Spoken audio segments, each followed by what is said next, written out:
जरूरी नहीं आप कामयाब हैं और बैरून मुल्क शिफ्ट हो जाएं। ऐसे पाकिस्तानी भी हैं जो दियारे गैर में भरपूर माशी और सियासी तौर पर कामयाब थे, लेकिन फिर भी वो पाकिस्तान वापस आ गए। बरतानिया की पार्लियामेंट के पाकिस्तानी निज़ाद मेंबर रहे, बैरून ममालिक में कामयाब बिजनेस के मालिक हैं, 2 बार पाकिस्तान के सबसे बड़े सूबे के गवर्नर बने, ऐवाने बाला पाकिस्तान के रुकन रहे, सोशल वर्क में एक बड़ा नाम। मैं यहाँ मौजूद हूँ चौधरी सरवर के घर, उनसे मिलेंगे और उनकी फैमिली से बात करेंगे और साथ साथ खरी बातें होंगी इस सियासत पर।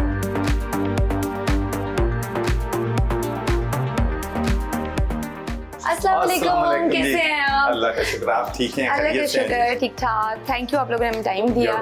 आपकी क्या मसरूफियत है आजकल? सियासी मसरूफियत तो है नहीं, तो कैसे वक्त गुजारते हैं? आजकल जो मेरी मसरूफियात हैं वो सारी फ्लड अफेक्टीज के साथ हैं। अच्छा। और मैं माशाल्लाह पाकिस्तान डेवलपमेंट नेटवर्क के तहत हम 15-16 ऑर्गेनाइजेशन इकट्ठे काम कर रहे हैं। और माशाल्लाह हमारे लाखों वॉलंटियर जो हैं ऑन द ग्राउंड लोगों को टेंट्स प्रोवाइड कर रहे हैं, मेडिकल कैंप्स लगा रहे हैं। हाँ, यही बात है, इमदाद तो मिलती है लेकिन वहाँ ग्राउंड पे इंश्योरिटी बहुत this is one very unfortunate कि जितने भी हमारे रज़ाकार फील्ड में काम कर रहे हैं उनका तकरीबन मुश्तरका बयानिया है कि हुकूमत कहीं नज़र नहीं आती। बिल्कुल, ये तो है। चले आए कहीं बैठ के बात करते हैं। मुस्लिम लीग नून की गवर्नरशिप से मुस्ताफ़ी हुए और फिर पीटीआई ने भी गवर्नरशिप दी। फ़र्क सिर्फ ये है कि 3 अप्रैल को एक ट्वीट के ज़रिए पीटीआई ने आपको गवर्नरशिप के ओहदे से हटा दिया। क्या आप अभी भी पीटीआई में हैं या बुनियादी रुकनीत भी छोड़ चुके हैं? देखिए, मैंने तो पुराना पाकिस्तान भी देख लिया और नया पाकिस्तान भी देख लिया है। फ़र्क कोई लेकिन मुझे देखें, असल बात यह है कि जो ख्वाब थे वो बहुत बड़े ख्वाब थे कि हमने इस मुल्क को क़ायद आज़म का पाकिस्तान बनाना है। हमने सियासत जो है इलेक्टेबल से लेके मिडिल क्लासेस के पास लेके आनी है, कानून की हुक्मरानी कायम करनी है, इंसाफ का निज़ाम लगाना है जी, करप्शन को ख़त्म करना है, पुलिस में रिफॉर्म्स लानी है, local government devolution of power करना है। लेकिन ये ख्वाब थे, ख्वाब ही, हकीकत से इनका कोई ताल्लुक नहीं है। भाई अब देख लें कि सबसे, मैं भी समझता हूँ कि जिस मुल्क में इंसाफ नहीं मिलता वो मुल्क तरक्की नहीं कर सकता। और तहरीक इंसाफ के लीडर इमरान खान साहब भी कहते हैं कि जिस मुल्क में इंसाफ नहीं मिलता वो मुल्क तरक्की नहीं करता। अच्छा, ठीक है। आप ब्रिटिश पार्लियामेंटेरियन भी रह चुके हुए हैं, मदर ऑफ डेमोक्रेसीज कहते हैं उसे। तो आपको क्या लगता है कि पाकिस्तान की अगर डेमोक्रेसी की या यहाँ की जमहूरियत की बात करें तो इसको कहाँ रैंक करते हैं? मैं तो उसमें 100 में से 5% पे भी रैंक नहीं करता। और मैं इस बात पे पैशनेटली बिलीव करता हूँ कि अगर हम तहरीक इंसाफ में ब्रिटिश डेमोक्रेसी की 20% वैल्यूज़ या 30% वैल्यूज़ और 30% जो लोग वहाँ करते हैं वो अगर हम ले आते तो ये मुल्क जन्नत बन सकता था, ये मुल्क तरक्की कर सकता था और इस मुल्क में इंसाफ का निज़ाम जो है वो आ सकता था। आप वज़ीर आला पंजाब बनना चाहते थे तो क्या इमरान खान की तरफ से गो हेड मिला था? देखें, मैं जो है ज़ाहिर है इसमें कोई शुबा नहीं, हर आदमी की ख्वाहिशात होनी हैं और पॉलिटिक्स में इमरान खान साहब खुद हमेशा ये कहते थे कि जिसके पास एम्बिशन नहीं है वो कभी आगे नहीं जा सकता। डेफिनेटली मेरी एम्बिशन थी और मेरी ख्वाहिश थी और मुझे अगर अल्लाह ने मौका नहीं दिया, अगर दे देता तो मैं 3 महीनों में बता देता। वेस्ट की हम बात करते हैं, वेस्ट की चीज़ें यहाँ पर कैसे इम्प्लीमेंट होती। आपने तहरीक इंसाफ की इन वजूहात की बिना पर ज्वाइन की थी, या आपका फैसला गलत था या अब वो वाले इमरान खान साहब नहीं रह गए? मेरा एक ज़िंदगी का असूल है कि जब रास्ते जुदा हो जाएं तो फिर तनकीद नहीं करते। बड़ा अच्छा वक्त गुजरा है, बड़ी हमने कैंपेन जो है वो की है, हमारे शेयर्ड ख्वाब थे। और मैं आपको ईमानदारी से ये बात कहता हूँ कि मुझे जब मैं गवर्नर पंजाब था नून के दौर में, इज़्ज़त में कोई कमी नहीं थी, पूरा वो रिस्पेक्ट देते थे। और सच्ची बात है कि जो मैंने गवर्नर का ओहदा जो मुझे मिला है पीटीआई के दौर में, वो तो मैं सेनेट ऑफ पाकिस्तान का मेंबर था जी। और मेरी प्रेफरेंस भी यही थी कि मैं सेनेट में रहूं, लेकिन पार्टी ने फैसला किया और मैं शाह महमूद कुरैशी साहब, शफकत महमूद साहब और दूसरे हजरात जो हैं पार्टी में, उनकी बहुत इज्जत करता था और करता हूँ, सबकी करता, खान साहब की भी मैं करता हूँ, सबकी करता हूँ। तो उन्होंने मुझे कहा कि नहीं, पंजाब में आपकी ज़रूरत है और आप पंजाब में गवर्नर का ओहदा जो है वो एक्सेप्ट करें। तो मैं ना चाहते हुए भी, क्योंकि जब आप एक पार्टी में होते हैं तो आप डिसिप्लिन के पाबंद होते हैं। हालांकि सेनेट का इलेक्शन जो है मैंने अपने जोर पे जीता था जी, बिल्कुल। पीटीआई के सिर्फ 30 मेंबर थे, बाकी वोट मैंने अपने तलकात से जो है वो लोगों से लिए थे और सेनेट में मैं एंजॉय भी कर रहा था। तहरीक इंसाफ में ग्रुपिंग बाकी जमातों से ज़्यादा है, क्या ये एक जमहूरियत का एक रंग है, ये गैर मामूली बात नहीं, है? उसकी मेरे ख्याल में उसकी एक वजह ये है, पाकिस्तान तहरीक इंसाफ में तकरीबन तमाम पार्टियों से लोग जो हैं वो जमात इस्लामी से भी इधर आए हुए हैं, पीपल्स पार्टी से भी आए हुए हैं, नून से भी हैं, so it is a mixture of different ideas, different thoughts. और आज बता भी दी कितने ग्रुप्स हैं उसमें ना? ये एक फैमिली जो है वो नहीं जो है वो बन सके, और जिसकी वजह से तहरीक इंसाफ को नुकसान जो है इलेक्शन के दौरान भी उठाना पड़ता है। कितने ग्रुप्स है? शाह महमूद कुरैशी का ग्रुप है, असद उमर का ग्रुप है, शफकत महमूद साहब का ग्रुप है, कितने ग्रुप्स हैं? आज बता रहे हैं, फाइनल बताइए। देखिए, अब मैं चूंकि पार्टी में नहीं हूँ इसलिए मुझे तो नहीं पता कि कितने ग्रुप हैं, लेकिन ग्रुपिंग है। आप पर एक मुश्तरका एतराज़ भी है। मुश्तरका मैं इसलिए बोलूँगी क्योंकि नून लीग के दौर में भी ये बात होती थी कि आप फलाही कामों में और साफ़ पानी की फरहमी के हवाले से उस पर आप ज़्यादा, उन चीज़ों पर आप ज़्यादा फोकस करते थे और हुकूमती इक़दामात जो हैं वो निगलेक्ट हो जाते थे, गवर्नरशिप इफेक्ट होती थी। तो क्या ये रीजंस थी? मेरा ख्याल है कि पहली बात तो ये है कि मुस्लिम लीग का जब मैं गवर्नर था जी, तो कतन ये इशू जो है रफाई कामों वाला नहीं था, बल्कि मैंने गवर्नर हाउस में फंड रेजिंग इवेंट की थी जहाँ पर तकरीबन 100 फिल्ट्रेशन प्लांट की डोनेशंस जो हैं वो आई थी और कभी फलाही कामों के हवाले से कभी जो है इस पे बात जो है वो नहीं हुई। अच्छा। अब ये वाकई दुरुस्त बात है कि एक जो फलाही कामों वाला इशू था, ये प्रेजेंट जो लास्ट में गवर्नर था उसमें ये इशू चंद लोग जो हैं वो उठाते थे, लेकिन मैं कहना ये चाहता हूँ कि गवर्नर के पास क्या इख्तियारात हैं जी।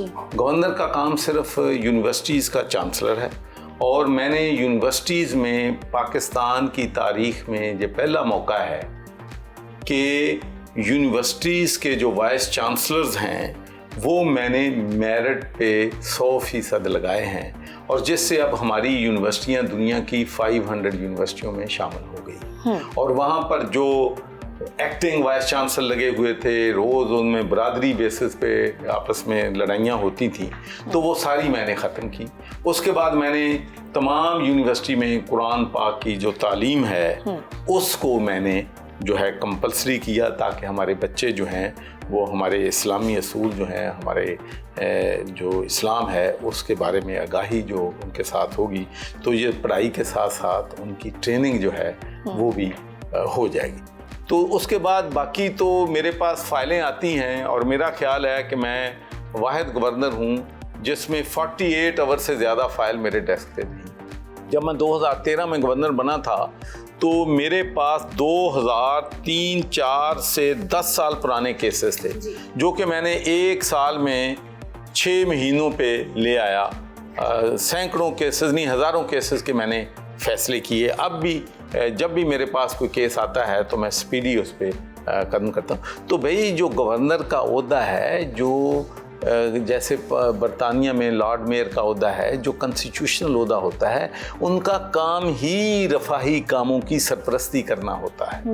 मिसाल के तौर पर मैंने 2000 में पाकिस्तान डेवलपमेंट नेटवर्क, मैंने 2005 में बरतानिया की पार्लियामेंट में इसको लॉन्च किया था कि जो कि यूके बेस्ड हमारी चार्टीज़ हैं, मैं उनको इनकरेज कर रहा था कि पाकिस्तान में हेल्थ में, एजुकेशन में, पीने के साफ पानी में, डिसेबिलिटी में, डेफ एंड डियर बच्चों के लिए, ब्लाइंड बच्चों के लिए हम जो काम कर रहे हैं हम मुश्तरका एफर्ट्स करें। फिर 2013 में मैंने उसकी बुनियाद रखी। 70 ऑर्गेनाइजेशंस हमारी मेंबर्स थी। ड्यूरिंग कोविड-19 हमारी 200 ऑर्गेनाइजेशंस जो थी पाकिस्तान डेवलपमेंट नेटवर्क के नीचे काम कर रही थी, और हमने 14 अरब रुपए से ज़्यादा का चार्टी वर्क किया। 20 लाख ख़ानदानों को हमने घरों में राशन पहुंचाया, जो कोविड-19 की वजह से जिनकी मुलाजमतें जो हैं, जिनके जॉब ख़त्म हो गए। तो भाई ये अगर क्राइम है तो ये तो क्राइम मैं हर वक्त ही करता रहूँगा। अगर ये जुर्म है तो मैं, और फिर मुझे बताएं कि कौन नहीं कर रहा है। एक मैं अपना अबरारुल हक साहब, उनके अस्पताल चलते हैं, वो चला रहे हैं। खान साहब के शौकत खानम चल रहा है, नमल यूनिवर्सिटी है, वो भी फंड रेजिंग करते हैं। मैंने तो 3 साल फंड रेजिंग भी नहीं की, इसलिए कि कोई ये एतराज ना कर सके। आप इन सारे इकदाम, सॉरी आपने एक ऐसा क्वेश्चन कर दिया व्हिच इज वेरी, मैं गवर्नमेंट छोड़ सकता हूं, चार्टी का काम नहीं छोड़ सकता। पार्टी बना लेना। कुछ खबरें भी आ रही थी कि आप जहांगीर तरीन और आप ये सारी खबरें हैं। जहांगीर तरीन साहब जो है वो मुझे एक शादी पे मिले थे। अच्छा। तो मैंने उनसे कहा कि भाई ये खबरें गर्दिश कर रही हैं कि मैं और आप पार्टी बना रहे हैं, तो आपकी तो मेरे साथ कभी मुलाकात भी नहीं है, चलो एक मुलाकात तो कर लो, तो लोगों को शक हो तो वजह तो हो शक थोड़ी बहुत तो सच्चाई हो इन अफवाहों में। आप अब भी समझते हैं कि सियासत में कोई अहम रोल अदा कर सकेंगे या करेंगे? देखिए, मैं तो बिलीव करता हूँ डिलीवरी पे।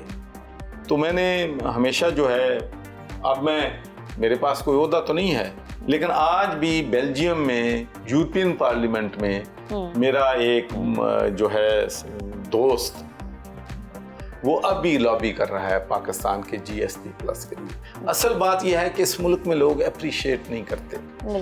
मैं ये दावे के साथ कहता हूँ कि जो GSP प्लस है वो सिंगल हैंडेड पाकिस्तान के लिए मैं लेके आया था, और उसको मैं शुक्रगुजार हूँ पाकिस्तान मुस्लिम लीग नून का कि उन्होंने 2014 में भी on the record prime minister of that time उसको एक्नॉलेज किया था और कहा था कि ये सारा जो सेरा है, ये सारी कंट्रीब्यूशन जो है वो चौधरी सरवर की है, वो यहाँ GSP प्लस लेके आए। और उस GSP प्लस का जब भी रिव्यू हुआ है, 4 रिव्यू हुए हैं, उसमें भी मैंने अपना हिस्सा जो है डाला है। अब 10 साल की एक्सटेंशन की बात हो रही है, तो उसमें भी मैं बगैर किसी ओहदे के, बगैर किसी जॉब के, तो मैं अपनी पूरी मेहनत कर रहा हूं कि पाकिस्तान को GSP प्लस मिल जाए, ताकि जो पाकिस्तान की एक्सपोर्ट 70% यूरोपियन ममालिक में बड़ी है, वो GSP प्लस की वजह से। सही। हम लेंगे एक छोटी सी ब्रेक के बाद मुलाकात होगी चौधरी सरवर की वाइफ और उनकी वालदा से। Stay tuned. इनको गुस्सा बहुत कम आता है, तो जब आता है तो काफ़ी आता है। सबने हेयर ट्रांसप्लांट वगैरह किया हुआ है, तो आपको होता है कि मैं भी ज़रा हेयर ट्रांसप्लांट कर लूँ? मैं समझता हूँ ये मेरा ट्रेडमार्क है और इसको मैं ख़त्म नहीं करना चाहती। अच्छा, वेलकम बैक टू बाकमाल। मेरे साथ चौधरी सरवर की खूबसूरत फैमिली मौजूद है। चौधरी साहब, इतनी खूबसूरत और नफीस घरवाली हैं आपकी कामयाबी के पीछे इनकी मेहनत है? जी बिल्कुल, डेफिनेटली। इन्होंने मेरे साथ हमेशा, जब मैंने बिजनेस शुरू किया तो उस वक्त भी दुकान में मेरे साथ काम करती थी। अच्छा। जब पॉलिटिक्स की तो उसमें भी मेरी सुपर सपोर्टर थी। उसके बाद जब चार्टी का काम शुरू किया तो माशाल्लाह उसमें भी आपके साथ पूरी तरह साथ कर रही हैं। तो मेरी कामयाबी में मेरी वालदा साहबा जी राइट पे बैठी हैं, हाँ जी, और लेफ्ट पे बेगम साहबा बैठी हैं। बस ये दोनों मेरे साथ हैं। मुझे दुनिया की हर चीज़ मेरे पास। बिल्कुल। अस्सलाम वालेकुम आंटी, कैसी हैं आप? चौधरी साहब के घर आई हुई हैं पाकिस्तान? जी, बहुत प्यार करती है। अच्छा, तो डांटते थे, मम्मी डांट ले। अच्छा, आपका ये ख्याल रखते हैं? बहुत बहू भी ख्याल रखती हैं? बहुत। अच्छा, ये समझा। अच्छा, बचपन में मतलब उन्हें डांट देती थी, अभी भी डांटती हैं? डांट कभी खाई नहीं मेरे बच्चे ने। अच्छा, कभी नहीं खाई? एक दफा मारा था। एक दफा मारा था? किस बात पे मारा था? मारा थी, लड़ रही थी दोनों पर। अच्छा। तो मैं क्या तुसी गांव ले गई, मैं को दोनों को मारा। अच्छा। सबसे ज्यादा क्या दुआ मांगती हैं आप अपने बेटे के लिए? कौन सी दुआ मांगती हैं? मैं कहती मेरे बच्चे ने अल्लाह इदां हिदायत देवे ते चार्टी लगे रहन, अच्छे काम करन ते बस मां दी इज्जत कर। हमारे साथ आपकी मिसेस भी बैठी हैं, परवीन सरवर साहिबा, कैसी हैं आप? अल्हम्दुलिल्लाह। अच्छा, आपके कितने बच्चे हैं और क्या क्या करते हैं? एक बेटी और 3 बेटे अल्हम्दुलिल्लाह। अच्छा। सारे मैरिड है, हमारी ग्रैंड चिल्ड्रन है, और उसके अलावा बेटी की शादी हुई है, उसका मियाँ डॉक्टर है, अच्छा, 2 बेटे बिजनेस में, और छोटा जो सबसे ही से पॉलिटिशियन। ओके, माशाल्लाह। तो आपके शौहर दिलकश भी हैं, माशाल्लाह हैंडसम हैं, दौलत की भी फरावानी है, ताकतवर ऐवानों में भी रहे हैं, तो आपको कभी ये नहीं लगता कि दूसरी शादी ना कर लें? डर होते ना कि थोड़ा इनसिक्योर रहते कहीं दूसरी शादी ना कर लें? नहीं, ये कभी मैंने सोचा नहीं है, ना कभी इस बात का मुझे फिक्र रहा। अच्छा, because I think we have a good understanding, we have a good bond. फिर हमने मेहनत भी की, we been along the journey together, तो जर्नी हमने शुरू भी इकट्ठी की and continuing the journey together. मेरे ख्याल से ये कभी मेरे ज़हन में नहीं आया। ये इनसिक्योरिटी, और ये क्रेडिट जाता है चौधरी साहब को भी कि उन्होंने आपको इतना कभी इससे फील ही नहीं कराया। अच्छा, तो ये बताएं कि जब इनको गुस्सा आता है तो आप क्या करती हैं, या जब आपको गुस्सा आता है तो ये क्या करते हैं? इनको गुस्सा बहुत कम आता है, पर जब आता है तो काफ़ी आता है। अच्छा, पर I will be very honest, अगर मुझे आए तो I take a little longer to forgive. अच्छा, आई डोंट फॉरगिव ईजिली, क्योंकि मेरा ये होता है भी I am very caring, and I feel that when you care for somebody, you care for them ताकि उनको पता चले that you care for them to that extreme। तो मेरे ख्याल से उस वक्त जब थोड़ा सा हो जाए तो then you feel hurt, तो ये हो जाता है। बट इनका ये होता है, अगर हमारे दरमियान में कोई भी बात हो जाए, इनकी तरफ अगर मैं देख के एक दफ़ा स्माइल कर लूँ तो he is fine, that everything is okay, मैं बैक टू नॉर्मल। तो इसका मतलब है माफ़ी भी इधर ही से आती होगी पहले ना, अपोलोजाइज भी यही करते होंगे कि मुझे माफ़ कर दे। तो ड्रामे वगैरह देखती हैं, शौक है आपको इस तरह के? जी, ड्रामा मैं देखती हूँ, क्योंकि अगर हम ड्रामा ना देखें रात को 1 घंटे के लिए या 2 घंटे के लिए, देन यू डोंट अनवाइंड, क्योंकि दिन में हमने ऑफिस भी जाना है, फिर चैरिटी के भी काम चलते हैं, तो मेरे ख्याल everybody needs to switch off and have that break। और I think drama is the best solution, करके वो इंसान देखने लग जाता है, फिर थोड़ी देर के लिए माइंड स्विच ऑफ हो जाती है। क्योंकि अगर हम पॉलिटिकल डिबेट देखना शुरू कर दें तो वही पॉलिटिशियन और वही डिबेट और वही दूसरा होता है, और वैसे भी हम चैरिटी का काम करते हैं, वी हैव एडेड प्रेशर्स, तो इसलिए ना I try to avoid those kind of debates and I do watch.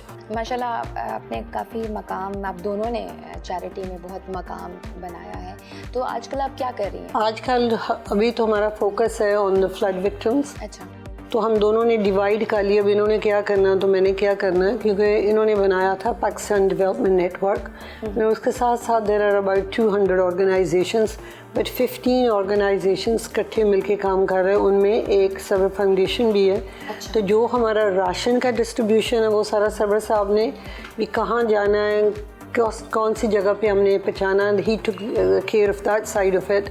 तो जो भी हमारे हेल्थ कैंप्स थे भी, जिधर ज़रूरत है हमारे डॉक्टर्स की, वहाँ जिधर भी हमने उनको भेजना वो मैं करती थी। जिस दिन से हमें पता चला भी फ्लड्स आ गए, उसी दिन हमने अपना काम शुरू कर दिया था to prepare what we were going to do next. ठीक है, तो यहाँ पंजाब में भी तो स्कूल्स वगैरह, बाकी एनजीओ वगैरह भी तो रन कर रही हैं? जी, हमने जैसे मैंने कहा we divided the different areas, जैसे सरवर साहब के साथ 15 ऑर्गेनाइजेशंस काम करते हैं, तो हमने डिवाइड कर लिया था कौन से एरिया में हमने जाना है और कौन से एरिया में दूसरी ऑर्गेनाइजेशन चली जाएगी। दोनों में क्या रीज़न होती है कॉन्फ्लिक्ट की, कि किस चीज़ पे ज़्यादा इख्तलाफ होता है? एक होता है ना, या इस चीज़ पे तो इख्तलाफ बनता ही है।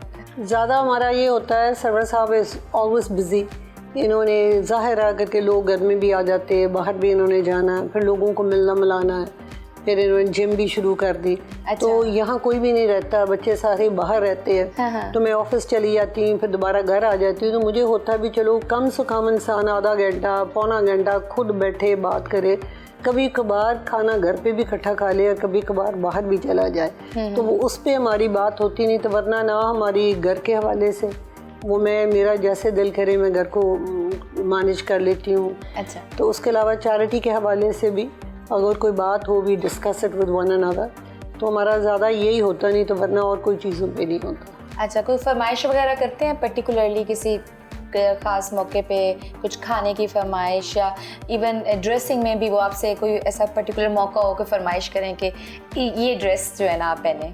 इन्होंने खाना तो इनकी मुझे पता होता भी इनको कौन सी चीज़ पसंद है, तो ज़्यादा मैं सोच के वो ही बनाती हूँ। अच्छा। कपड़े की बात ना इन्होंने कभी ईद का पूछा भी मैंने क्या पहनना है। अच्छा। ना इन्होंने मेरे साथ कभी शॉपिंग पे गए हैं, मुझे पता होता भी मैंने कौन सी चीज़ पहननी, कौन सी Shopping नहीं ज्वेलरी कराते, बनानी। खुद ही आप करती हैं। शॉपिंग के लिए अगर मैं ले जाऊँ तो चले जाएंगे, पर आधे घंटे के बाद ये तंग आ जाते करके इन्होंने किया नहीं। हमारी शुरू से आदत थी, मैं, अम्मी और मेरी नंदे, हम सारे मिलके जाते थे कपड़ा लेने। तो आपने वैसे तो माशाल्लाह वैसे दिलकश हैं, लेकिन काफ़ी सी आपके पॉलिटिशियन जैसे कमर ज़मान कायरा, शहबाज शरीफ, नवाज शरीफ, सब ने हेयर ट्रांसप्लांट वगैरह किया हुआ है। तो आपको होता है कि मैं भी ज़रा हेयर ट्रांसप्लांट कर लूँ, या बीवी की तरफ से आपकी तरफ से आई हो कि यार तुम भी हेयर ट्रांसप्लांट करा लो? आज से कोई 20 साल पहले, 25 साल पहले, जो कि I was concerned about my hair, और मैं चाहता था कोई तरीका निकले, लेकिन उस वक्त ये इजाद नहीं हुई थी। लेकिन अब मैं समझता हूँ ये मेरा ट्रेडमार्क है और इसको मैं ख़त्म नहीं करना चाहता। ये बेहतरीन। तो अच्छा ये बताएं कि आप कुकिंग में आपको कोई है कभी बेगम को खुद अपने हाथ से कुछ बना के खिलाया हो? नहीं, कभी चाय भी नहीं बनाई थी ज़िंदगी में। अच्छा। जब मैं 1997 में मेंबर ऑफ पार्लियामेंट बना तो फ्लैट में मैंने सिर्फ चाय बनानी सीखी थी कि चाय बना के मैं चलो रात को एक कप जो है पी लूँगा। ब्रेकफास्ट मेरा जो अपार्टमेंट था उसके साथ ही एक होटल था, या मैं house of Commons was only just 10 minutes walk from my house, तो मैं ब्रेकफास्ट भी हाउस ऑफ कॉमन जाके करता था। घर पे कभी ना ने मैंने। वरना यूजुअली होता है ना जो बाहर रहते हैं वो तो सारे प्रो होते हैं कुकिंग के ना। नहीं, मैं कुकिंग बिल्कुल कभी ये मेरा नहीं रहा। आप सजेस्ट करेंगे अपने बेटे को कि बरतानिया छोड़कर ब्रिटिश इधर आ जाएं और यहाँ की सियासत ज्वाइन कर लें?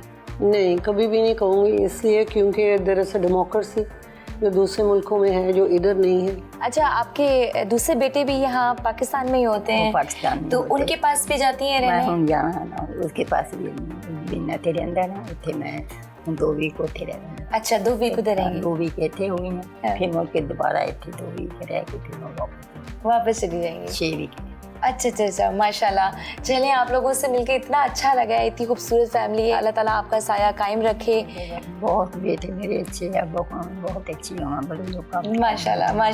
चलिए एक लेते हैं छोटी सी ब्रेक, और ब्रेक के बाद वापस आएंगे। और चौधरी सरवर साहब ने कहा कि मुझे चाय बनानी आती है, तो हम जरा उनके हाथ से चाय भी पीते हैं। Stay tuned. आज जाने की जिद ना करो, अच्छा, तो फिर यूं ही पहलू में बैठे रहो। ये बता दें आप अरबपति हैं खरबपति? महाना कितनी आमदनी थी? ये बताना सबसे मुश्किल।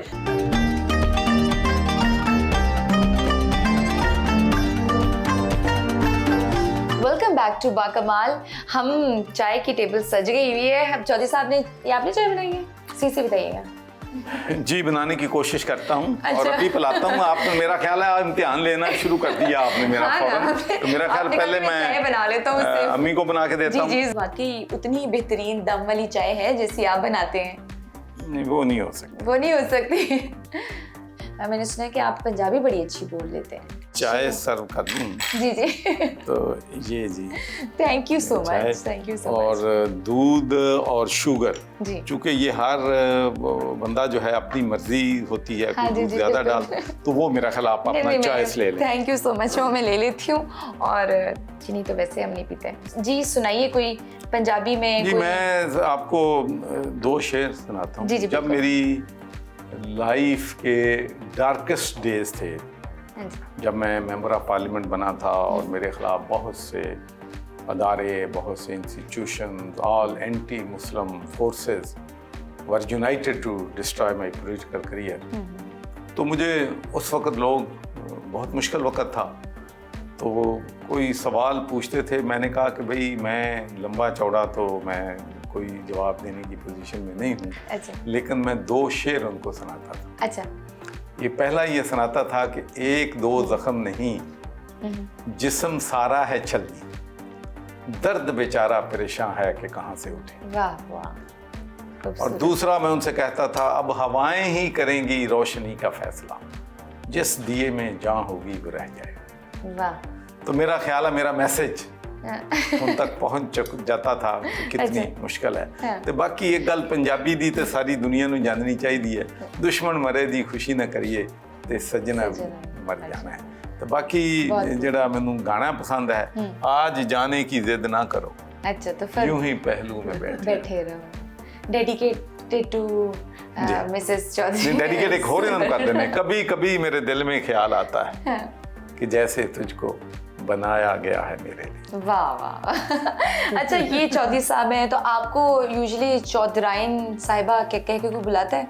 नहीं अच्छा, नहीं, I would don't like that title. इसलिए करके मैं हमेशा कहती हूँ कि हमें अपने पाँव फर्मली ज़मीन के ऊपर रखने चाहिए। That we are all equal. तो हम लोगों ने बना लिया ये बड़ा ये छोटा, ज़ात सिर्फ अल्लाह ताला बड़ा है। माशाल्लाह आप बहुत वाक़तन बहुत अच्छी बहू हैं कि आपकी सास ने आपकी तारीफ़ कर रही थी। और हाँ, she is very lucky and you are very lucky कि आपको इतनी अच्छी सास मिली है, वरना यूजुअली ऐसे रिश्तों में शिकायतें ही होती हैं। या अल्हम्दुलिल्लाह we have a good understanding. और दूसरा ये भी है, अगर बड़े कुछ कह भी दें तो कोई बात नहीं करके, हमने बड़ों से ही सीखना है। और ख़ास कर जो हमारे ग्रैंड चिल्ड्रन हैं उनके लिए जो बड़ों का होना वो बहुत ज़रूरी है। बिल्कुल, क्योंकि हम लोग बाज़ दफ़ा बिज़ी हो जाते हैं घर के कामों में, और जो बड़े होते हैं उनको हर वक्त समझाते रहते हैं, बेटा या बेटी आपने ये नहीं करना, आपने ये नहीं करना। तो ये बहुत ज़रूरी है। आपके बच्चे बाहर हैं, पाकिस्तान कब कब आते हैं? और ये नहीं होता कि यूजुअली अक्सर फैमिलीज़ को जब बच्चे बड़े हो जाते हैं तो उनको ये होता है कि वहाँ की सकाफ़त या वहाँ के कल्चर में वो ज़्यादा ढल जाएंगे, उन्हें पाकिस्तान वापस लेकर आना चाहिए, अपनी रवायात अपने कल्चर का पता होना चाहिए। तो ये आपने इस तरह के आपको ख़दशात थे या आपने इंश्योर किया था?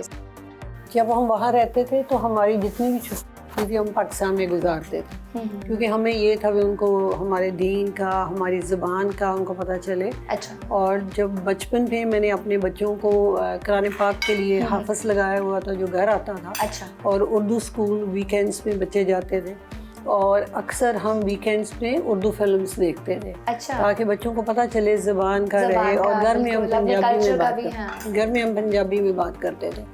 इसी तरह ईद को जब भी हमने मनाना, कपड़े पहनने, इकट्ठे ईद करनी फ्रेंड्स के साथ, और चांद रात, और रोज़ा रखना, फिर तरावियाँ पढ़ने जाना। तो मेरे ख्याल से जो लोग बाहर रहते हैं उनको अपने दीन का और हलाल का भी, हमने खाना कौन सा हलाल है, कौन सी चीज़ हमने खानी नहीं खानी, मेरे ख्याल से हमें यहाँ जो हमारे मुस्लिम कंट्रीज है उससे ज़्यादा फ़िक्र होता है। अच्छा, ये बताएं आपके कितने कारोबार हैं, कौन कौन से हैं?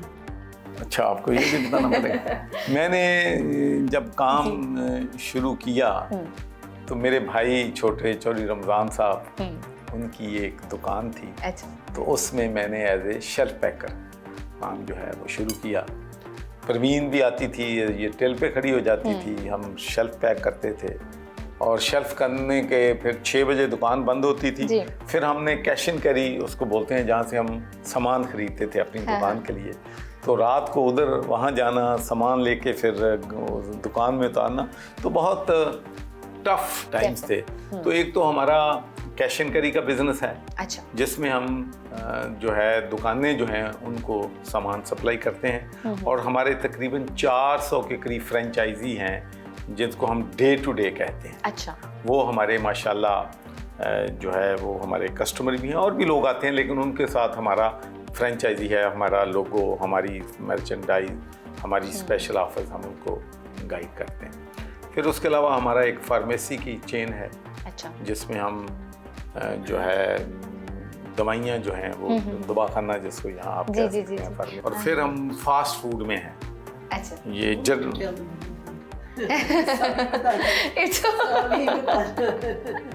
अच्छा, चलिए ये ना बताएं कि कितने हैं, ये बता दें आप अरबपति हैं खरबपति, महाना कितनी आमदनी थी? ये बताना सबसे मुश्किल। मैं आपको सिर्फ ये बता देता हूँ कि मेरा बेटा था यूके में, तो उसके कुछ दोस्त थे जो मल्टी मिलियनेयर या बिलियनेयर थे। अच्छा। तो वो मुझे अंकल कहते हैं सारे आतिफ के दोस्त, तो बड़े बिजनेसमैन हैं वो, बिलियनेयर। तो मुझे अंकल कहता, uncle what made you go to Pakistan? अच्छा। Why did you go to Pakistan, you have such a big business here. तो मैं क्या बेटा, I told him in English but I tell in Urdu, ताकि हमारे लोग जो है उर्दू में समझ सकें।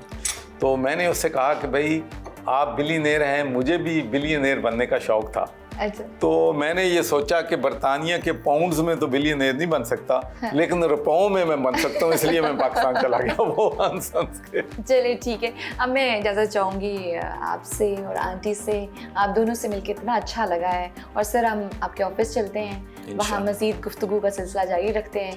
देखते रहिए बाकमाल। पाकिस्तानी सियासत में खुशामद कितनी कोई ज़रूरी है? किसी प्रमोशन के लिए, तरक्की के लिए, पार्टी में अहम मुकाम करने के लिए 100% खुशामद। आपको बुक रीडिंग का शौक है? किस किस्म की बुक्स पढ़ते हैं और कौन सी फेवरेट बुक है? जब मैं बरतानिया में था तो उस वक़्त तो कोशिश होती थी कि कम से कम 1-2 घंटा जो है वो ज़रूर किताब जो है वो पढ़ी जाए, क्योंकि I believe knowledge is power. Yes, no doubt. तो यही बात मैं अपने बच्चों को भी और नौजवानों से भी कहता हूँ कि हमेशा जितनी ज़्यादा आप बुक रीडिंग करेंगे उतना ही आपका विज़न जो है और आपकी सोच जो है वो बेहतर जो है होगी। और मैं तो यहाँ तक लोगों को कहता हूँ कि जब आपने गिफ्ट देने होते हैं तो बजाय गिफ्ट को और देने के किताबें जो हैं वो बेहतरीन गिफ्ट, बिल्कुल। ऐसे बेहतर गिफ्ट जो है कोई नहीं है। तो मेरा जो सबसे फेवरेट है वो तफ़हीमुल कुरान का जो है वो कुरान मजीद का तफ़हीमुल कुरान में मौलाना मौदूदी साहब ने जो तर्जुमा किया था कि वो मैं बड़े शौक़ से पढ़ता हूँ। बिलगेट के सर्वे के मुताबिक जमात इस्लामी कहा जाता है कि सबसे ज़्यादा जमहूरी जमात है, क्या ऐसा है? देखिए, मैं जमहूरियत वहाँ भी एक कंट्रोल्ड जमहूरियत है, लेकिन जिस जमहूरियत की मैं समझता हूँ और उस तरफ जमात इस्लामी को जाना भी चाहिए, ओपन मेंबरशिप करें। वहाँ पर मेंबरशिप बनने के लिए बड़े आपको पापड़ बेलने पड़ते हैं। ऐसे मुआशरे में यहाँ पर उस मेयार पे अगर 1% लोग पूरा उतरते हैं तो फिर पार्टी रूट्स में आगे जो है वो नहीं जा सकती। लेकिन ये बात दुरुस्त है कि कंपैरेटिवली अगर पाकिस्तान की सियासी जमातों को लिया जाए तो उनमें पिलडात का सर्वे जो है बिल्कुल दुरुस्त है कि कंपैरेटिवली उनकी बेहतर सूरत हाल है। पाकिस्तानी सियासत में खुशामद इतनी कोई ज़रूरी है? किसी प्रमोशन के लिए, तरक्की के लिए, पार्टी में अहम मुकाम करने के लिए 100% खुशामद। देखिए, मैं आपको बताऊं, मैं अगर 2 दफ़ा मैं गवर्नर रहा हूँ, सेनेट ऑफ पाकिस्तान का मेंबर रहा हूँ, मुझे अब कोई ओहदों की ख्वाहिश नहीं है। लेकिन एक बात मैं आपको ईमानदारी से कहता हूँ कि मैं अगर 11 बजे दफ्तर जाता और 1 बजे घर आ जाता, क्योंकि 2 घंटे से ज़्यादा गवर्नर का ऑफिशियल काम नहीं है। केसेस सुनने होते हैं या फाइलों पे दस्तखत करने, 2 घंटे में ये सारा काम जो है हो जाता है। तो अगर मैं ये 2 घंटे काम करता तो मुझे किसी हुकूमत से कोई मसला नहीं था। तो मेरे लिए मसला यही बना कि मैं 18 घंटे काम करता था। अच्छा। और ये यहाँ पर लोग जेलस हो जाते हैं। तो ये खुशामद मेरी जो है वो मैं कर नहीं सकता। अच्छा। क्रिटिकल हूँ, क्रिटिकल रहा हूँ, क्रिटिकल रहूँगा। रशीद सोंक बरतानिया के वज़ीर आज़म बन गए, क्या आप इत्तफाक करते हैं कि पाकिस्तान में पंजाब का वज़ीर आला बनना बरतानिया के वज़ीर आज़म बनने से ज़्यादा मुश्किल है? देखें, वहाँ पर पहली बात तो यह है कि वज़ीर आज़म की आपने बात की है, जो इस वक्त प्रेजेंट सिस्टम है जी, अगर नून इलेक्शन जीतेगी तो शहबाज शरीफ या उनकी फैमिली का बंदा प्राइम मिनिस्टर बनेगा जी। पीटीआई जीतेगी तो इमरान खान बनेगा, पीपल्स पार्टी जीतेगी तो बिलावल बनेगा।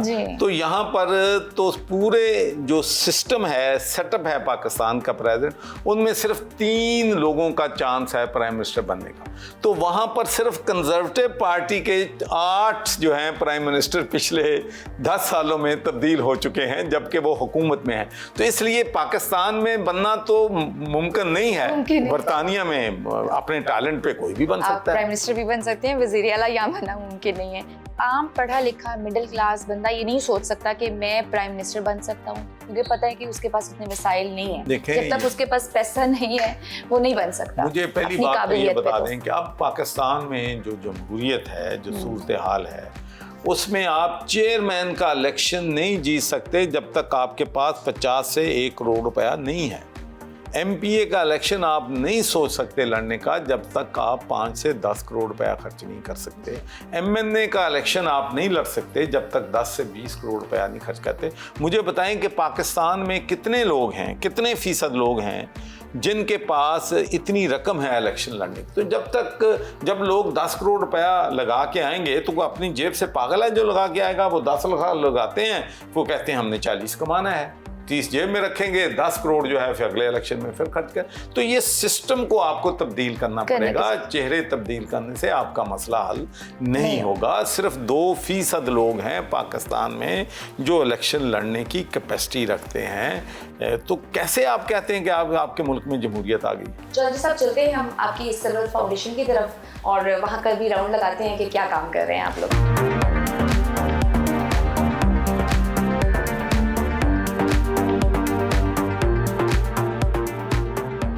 सरवर साहब, ये पूरा रोड मैप है, ज़रा बताइएगा कि साफ पानी प्रोजेक्ट के बारे में कि फिल्ट्रेशन प्लांट्स कितने लग चुके हैं और कितने और लगाने हैं आपने? जी, जो आपने पहले सवाल भी किया था कि वो गवर्नर का काम नहीं होता लोगों को पानी देना, लोग चाहे मर्ज में मर जाएं लेकिन गवर्नर सोया रहे रात को। ये जो मेरा इनिशिएटिव था पानी का, ये 2013 में मैंने लिया था और माशाल्लाह सरवर फाउंडेशन ने अब तक ये पंजाब में, बलूचिस्तान में और लाहौर में, ये सारे हमारी लोकेशंस हैं। यहाँ पर ब्लू है, वहाँ पर हमारे फिल्ट्रेशन प्लांट्स हैं। हम 22 लाख लोगों को डेली पीने का साफ पानी प्रोवाइड करते हैं, वो करते हैं। जो फिल्ट्रेशन प्लांट हम 40,000 में या 30,000 में लगाते हैं, 20,000 में, वो गवर्नमेंट्स जो हैं वो 2 करोड़ में लगवाती है। अच्छा। तो ये एक मैं चाहता था कि एक अदारा बने ताकि हम लोगों को पीने का साफ पानी प्रोवाइड करें। और अगर ये गुनाह है तो ये गुनाह मैं करता रहूँगा। नहीं बिल्कुल। और उसके बाद हुनरगाह सेंटर्स हैं। हुनरगाह सेंटर्स ये क्या काम करते हैं? स्किल्स यहाँ पर बच्चियों को सिलाई, कढ़ाई, ब्यूटी और दूसरी चीज़ें जो हैं उनको सिखाया जाता है। फिर उनको बाद 6 महीने के बाद सर्टिफिकेट देते हैं। पंजाब वगैरह में है? जी, पंजाब में ज़्यादा फोकस्ड है, कुछ आज़ाद कश्मीर में भी है, जिससे तकरीबन 30,000 बच्चियाँ जो हैं ट्रेंड करके या उन्होंने अपने जॉब शुरू कर लिए हैं और वो बच्चियों ने या अपने बिजनेस शुरू कर रही हैं और अब वो किसी पे डिपेंडेंट नहीं हैं। तो ये मैं समझता हूँ कि एक बहुत ग्रेट इनिशिएटिव है, नो डाउट, जिससे हमारे गरीब जो फैमिलीज़ की बच्चियां हैं उनको इससे बहुत ज़्यादा फ़ायदा जो है हो रहा है। उसके बाद हम मेडिकल कैंप्स जो हैं वो लगाते हैं। हाँ, जिसमें आई कैंप होते हैं, उसमें तमाम जितनी भी मरीज़ हैं उनको वहाँ हम दवाइयाँ फ्री देते हैं, चेकअप फ्री करते हैं। तो ये सैलाब ज़दगान के लिए भी आपने बहुत से अहम इक़दामात उठाए हैं, तो अब आप क्या देखते हैं वहाँ ग्राउंड रियलिटीज़ क्या हैं? तो ये एक मैं चाहता था, ग्राउंड रियलिटीज़ बहुत हार्श हैं उन लोगों के लिए जो हैं बेचारे हेल्पलेस हैं, ओपन स्काई में पड़े हैं। तो पहला तो हमारा प्लान ये था कि हम वहाँ पर मेडिकल कैंप्स लगाएं, वहाँ पर उनको कुक्ड फूड दें, फिर हम उनको खैमे लगा के दें, फिर उनके पास यूटेंसिल्स नहीं हैं, बेसिक ज़रूरियात, क्योंकि सैलाब में हर चीज़ उनकी बैगी है, माल भी, मवेशी भी, बर्तन भी, बेड्स भी, हर चीज़ जो है कुछ नहीं रही। तो अब उनको हमने माशाल्लाह हमारी जो ऑर्गेनाइजेशंस हैं, सरवर फाउंडेशन और दूसरे लोग जो हैं बहुत इसमें मेहनत कर रहे हैं और अब हमने माशाल्लाह पिछले हफ्ते अपनी अखुवत के साथ मिलके 10,000 घरों को इंशाल्लाह हमने टारगेट जो है वो सेट किया है। लेकिन हमारा जो पाकिस्तान डेवलपमेंट नेटवर्क का टारगेट है वो उससे मेनी फोल्ड जो है वो ज़्यादा है। अच्छा, एज ए गवर्नर फंड्स इकट्ठे करना आसान था या ओहदा छोड़ने के बाद अब जो है फंड्स इकट्ठे करना एक बड़ा मुश्किल और बड़ा आसान हो गया? मैं आपको ये बताना चाहता हूँ कि पहले मेरी ख्वाहिश ये थी कि मैं, क्योंकि लोग जो हैं जब ट्रस्ट करते हैं ना तो वहाँ पैसे ज़्यादा देते हैं, गवर्नमेंट को लोग पैसे। तो मेरा ख्याल था कि मैं सरवर फाउंडेशन के तहत पूरी दुनिया में जाऊँगा, पैसे रेज करूँगा और यहाँ पर लाखों लोगों को पीने का साफ पानी दूँगा। लेकिन वहाँ पर मैं अमेरिका में गया, थोड़ी सी उस पर कंट्रोवर्सी होगी। उसके बाद मैंने ये फ़ैसला किया कि मैं पाकिस्तान जो हमारी सरवर फाउंडेशन है उससे टोटली मैंने अपने आप को सेपरेट कर दिया और मैडम जो थी उनको चेयरपर्सन बना दिया ताकि कोई आदमी भी मुझसे किसी किस्म पे क्वेश्चन ना कर सके। तो मैंने 3.5 सालों में एज ए गवर्नर सिर्फ एक फंड रेजिंग की थी जो कंट्रोवर्सी का शिकार होगी। उसके बाद मैंने किसी से सरवर फाउंडेशन के लिए पैसा नहीं मांगा। आपने पीटीआई छोड़ दिया, आपको क्या लगता है कि ओवरसीज आप किसको वोट देंगे? देखें, ये बात तो इसमें कोई शक नहीं है कि इमरान खान ओवरसीज़ पाकिस्तानियों में मकबूल हैं जी। और पाकिस्तान में भी उनका जो बयानिया है वो बिक रहा है, तो इसमें कोई दो राय जो है वो नहीं है। हुकूमत को उस मेयार पे पहुंचने के लिए बहुत मेहनत करनी पड़ेगी, उनको ओवरसीज़ पाकिस्तानी से कनेक्ट करना पड़ेगा, उनको सोशल मीडिया अपना जो है उसको भी चलो 10% 20% तो मुकाबले पे ले आए ना, फिर यूथ के साथ एंगेज होना पड़ेगा, तो ये सारा प्रोडक्टिव काम करना पड़ेगा और फिर बताना पड़ेगा कि चेंज भाई अब लोग पाकिस्तान के पुरानी मरूसी सियासत से तंग आ गए हैं, वो तब्दीली चाहते हैं, वो तब्दीली कोई भी लाएगा तो वो उसके साथ देंगे, उसके साथ वो लोग। साइफर आपकी नज़र से गुजरा था इमरान खान के खिलाफ वाकई कोई अमेरिका ने साजिश की है उसको हटाने के लिए? मैं इस बारे में कमेंट जो है वो नहीं करूँगा, लेकिन मैं इतना ज़रूर कहूँगा कि पाकिस्तान एक थर्ड वर्ल्ड कंट्री है, अमेरिका जो है सुपर पावर है। और जब मैं बरतानिया में था तो पूरी दुनिया को पता है कि मैंने इराक जंग की मुखालफत की थी, मैंने अफ़गानिस्तान जंग की मुखालफत की थी, फ़लस्तीन के इशू पे, कश्मीर के इशू पे, ह्यूमन राइट्स के इशू को मैं अमेरिका को बहुत ज़्यादा तनकीद का निशाना बनाता था, लेकिन पाकिस्तान को तमाम दुनिया से अलग थलग नहीं रह सकता। दुनिया के जो ताकतवर मुल्क हैं या जिनके पास पैसे की कमी नहीं है, चाहे वो सऊदी अरेबिया है, यूएई है, बरतानिया है, तो वो भी अमेरिका से अपने तल्लुकात जो हैं वो बेहतर करते हैं। और हमने किसी भी नेशन से जब आपके तल्लुकात होते हैं वो अपने सेल्फ इंटरेस्ट पे होते हैं। बिल्कुल सही। तो हमारा भी जो इंटरेस्ट है, अगर हमारी $30 बिलियन की एक्सपोर्ट है तो $20 बिलियन की हमारी एक्सपोर्ट अमेरिका और यूरोप के साथ है, तो हमें कोशिश करनी चाहिए कि इन मुल्कों के साथ हम अपने तल्लुकात जो हैं उनको बेहतर करें, बजाय इसके कि उनको अपने मुखालिफ करें। बहुत अच्छा लगा आपसे बात करके, आपसे मुलाकात करके। Thank you so much. हम आपसे इजाज़त चाहेंगे। अल्लाह हाफ़िज़।